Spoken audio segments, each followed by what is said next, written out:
Final weekend ahead of us. Long weekend, but the final weekend of Saratoga. So just going to share a few plays with you guys today. Going to show a couple different things of what I'm looking at. Saratoga's been fun so far. It's challenging. It always is. But, hopefully we can get a couple winners as we close out the meet. And fingers crossed for good weather the rest of the weekend. That would definitely help the cause with not a lot more scratches. Yesterday's card was, well, it was off the turf. What are you going to do? This race, I'm not going to spend much time on race 4, Saratoga. There's a horse that I think I'm going to bet in here. Depending on the odds, it's a mile and 16th on the grass, non-1. The 3-horse Austrian, 5-2 morning line, that would be very nice. 2-1, I think, is about as low as I'll go, just because, it's a field with some size to it. You got a Chad Brown horse in there with the 7-horse Grape Nuts Warrior. A consideration, blinkers off is a funny Chad good stat, actually with a positive ROI too, blinkers off. So I'm just curious. Bear with me as I go back because on the form, it's a little bit of a, let's see, blinkers switch to off. It's a smaller sample. I just want to see how good this is. So 11 for 36. So going back the last 5 years, the ROI dipped down, but 31%, that's strangely good for just a silly stat like blinkers off. Anyways, so the 7 Grape Nuts Warrior will hopefully take a fair bit of money because I do like the 3 Austrian. The last start was solid. Second start off the shelf now. Danny Gargan's stable has been kind of quietly accumulating top 3 finishes at Saratoga so far. So that's one horse I'm looking to just flat bet, I think. Race number 5, the 1-horse Triple Americano is the one I'm going to take out of here. Going 6 furlongs is 16 on 2.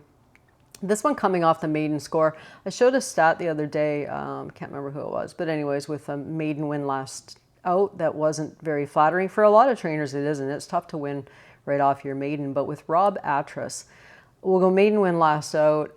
It's 22%, so 6 for 27. That's really good. But if you want to get even more creative, it's a dirt sprint today. So yeah, which is something he excels at anyways. So dirt sprint, maiden winner last out. He's won with 33% of these with the ROI just under $3. And 3/4 of them, or 67%, not quite 3/4, math's good today, hitting the board. So those are really, really solid stats, but it's more than that. I mean, again, we're betting the horse, not the trainer, right? Always have to remember these things. Although it can get fun to be lost in the formulator trainer stat modifications. This horse ran really well last time out. And then the record, Santana and Atras has just been like gold. Absolute gold at Saratoga, almost 50%. So 7 for 15 and the ROI $5.57.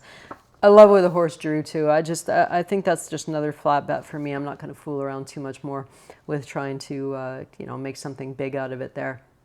Race number 7, onto the grass, a mile on the inner. The 1 Chocolate Bar definitely goes on my ticket. I thought he ran well last time out. This horse should really get away well. Santana, again, we get Santana. He's aggressive. He's ridden not with as much success for Maker as he has for Atras, 0 for 12. But Chocolate Bar getting back on the turf, and I think that's the big key here. He ran a 90 Beyer down here on the grass. So obviously he's good there. Got washed off. Then they tried him at a sprint, and that was okay. I like that race. So I do like him. The 3-horse winning factor probably goes on the ticket too. But under, like I'm playing some exactas in here, and he'll go under. Dave Donk, what a frustrating meet. Like 3 wins from 46, you think, oh, wow, that sucks. He's got 11 second-place finishes. It's insane. Like, that's uncanny. It's not even easy to do. That's frustrating because, yeah, it's a huge difference. The 4 Voodoo Zip, I think, is probably the one to beat. If Rosario just has this kind of race with him again, he'll be the one to beat. So 1 and 4 on top of my ticket, both underneath, and then the 3 winning factor. And probably throw the 8-horse because, I mean, to leave Chad Brown out of these races is kind of crazy, right? Emirati doesn't get to the track very often, but he just about won here off of an extended layoff. You know what? If I get to that race and I'm trying to cut a little bit of money, that's probably the horse that I leave out, because when you can leave a Chad horse out, you're leaving out a big chunk of wagering money as well that everybody else is putting on him. Race number 10, we'll take a look at this one. 9 furlongs on the grass. This is a maiden allowance for the fillies. The 2-horse Sitting Pretty gets on the ticket. It's a Clement second time starter. I thought the debut was, it was okay. It was satisfactory. It was funny to me that he was using Cohen. It's just not a rider that he uses a fair bit. And the horse just kind of ran evenly. Now you get the switch to Rosario, which is a rider he uses a fair bit and wins a fair bit with. Bunch of sprinty work since that race, so I do like that horse. How about the work on this horse? Lady Valentine gets on my ticket just because the way she's been working, like it's insane.